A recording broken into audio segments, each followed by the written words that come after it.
जय श्रीमन नारायण। राधे राधे। जय सिया राम।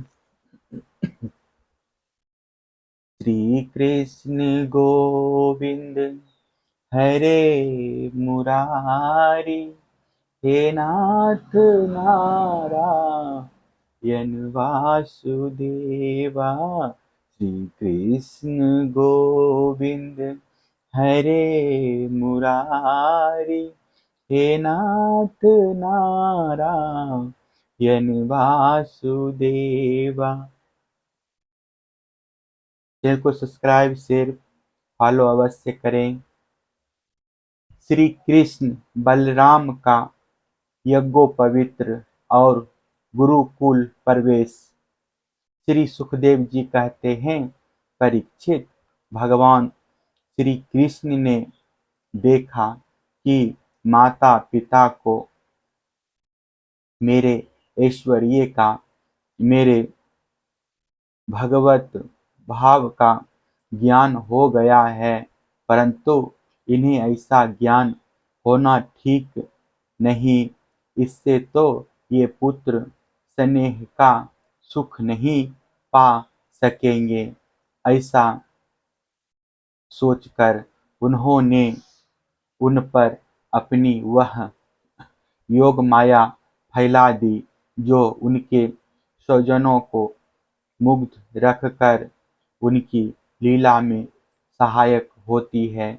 यदि वंश शिरोमणि भगवान श्री कृष्ण बड़े भाई बलराम जी के साथ अपने माँ बाप के पास जाकर आदर पूर्वक और विनय से झुककर मेरी अम्मा, मेरे पिताजी, इन शब्दों से उन्हें प्रसन्न करते हुए कहने लगे, पिताजी, माताजी, हम आपके पुत्र हैं और आप हमारे लिए सर्वदा उत्कंठित रहे हैं। फिर भी आप हमारे बाल्य, पौगंड और किशोर अवस्था का सुख हमसे नहीं पा सके।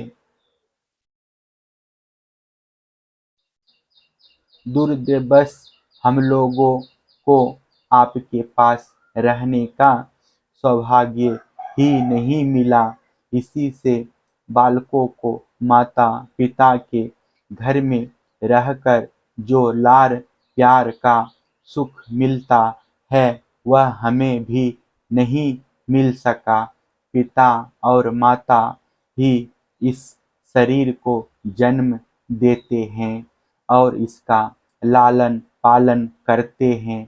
तब कहीं जाकर यह शरीर धर्म, अर्थ, काम अथवा मोक्ष की प्राप्ति का साधन बनता है। यदि कोई मनुष्य 100 वर्ष तक जीकर माता और पिता की सेवा करता रहे, तब भी वह उनके उपकार से उऋण नहीं हो सकता।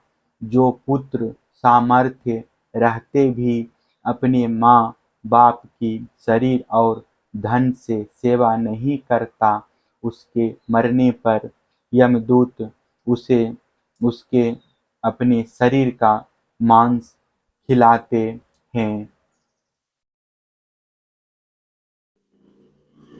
जो पुरुष समर्थ होकर भी बूढ़े माता पिता, सती पत्नी, बालक, संतान, गुरु, ब्राह्मण और शरणागत का भरण पोषण नहीं करता, वह जीता हुआ भी मुर्दे के समान ही है। पिताजी, हमारे इतने दिन व्यर्थ ही बीत गए, क्योंकि कंस के भय से सदा उद्विग्न रहने के कारण हम आपकी सेवा करने में असमर्थ रहे। मेरी माँ और मेरे पिताजी, आप दोनों हमें क्षमा करें। हाय दुष्ट कंस ने आपको इतने इतने कष्ट दिए, परंतु हम परतंत्र रहने के कारण आपकी कोई सेवा शुश्रूषा ना कर सके। श्री सुखदेव जी कहते हैं, परीक्षित, अपनी लीला से मनुष्य बने हुए विश्वात्मा श्री हरि की इस वाणी से मोहित हो देवकी वसुदेव ने उन्हें गोद में उठा लिया और हृदय से चिपकाकर परमानंद प्राप्त किया। राजन, वे स्नेह बाह से बंधकर पूर्ण मोहित हो गए और आंसुओं की धारा से उनका अभिषेक करने लगे, यहाँ तक कि आंसुओं के कारण गला रुंध जाने से वे कुछ बोल भी ना सके। देवकीनंदन भगवान श्री कृष्ण ने इस प्रकार अपने माता पिता को सांत्वना देकर अपने नाना उग्रसेन को यदुवंशियों का राजा बना दिया और उनसे कहा, महाराज, हम आपकी प्रजा हैं, आप हम लोगों पर शासन कीजिए। राजा ययाति का शाप होने के कारण यदुवंशी राज सिंहासन पर नहीं बैठ सकते, परंतु मेरी ऐसी ही इच्छा है, इसलिए आपको कोई दोष न होगा जब मैं सेवक बनकर आपकी सेवा करता रहूंगा। तब बड़े बड़े देवता भी सिर झुकाकर आपको भेंट देंगे। दूसरे नरपतियों के बारे में तो कहना ही क्या है। परीक्षित, भगवान श्री कृष्ण ही सारे विश्व के विधाता हैं। उन्होंने जो कंस के भय से व्याकुल होकर इधर उधर भाग गए थे, उन यदु, विष्णु, अंधक, मधु, दारसाह और कुकुर आदि वंशों में उत्पन्न समस्त सजातीय संबंधियों को ढूंढ ढूंढ कर बुलवाया। उन्हें घर से बाहर रहने में बड़ा क्लेश उठाना पड़ा था।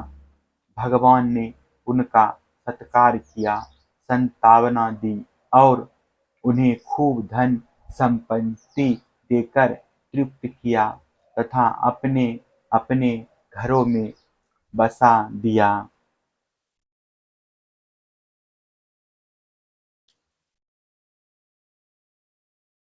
अब सारे के सारे यदुवंशी भगवान श्री कृष्ण तथा बलराम जी के बाहुबल से सुरक्षित थे।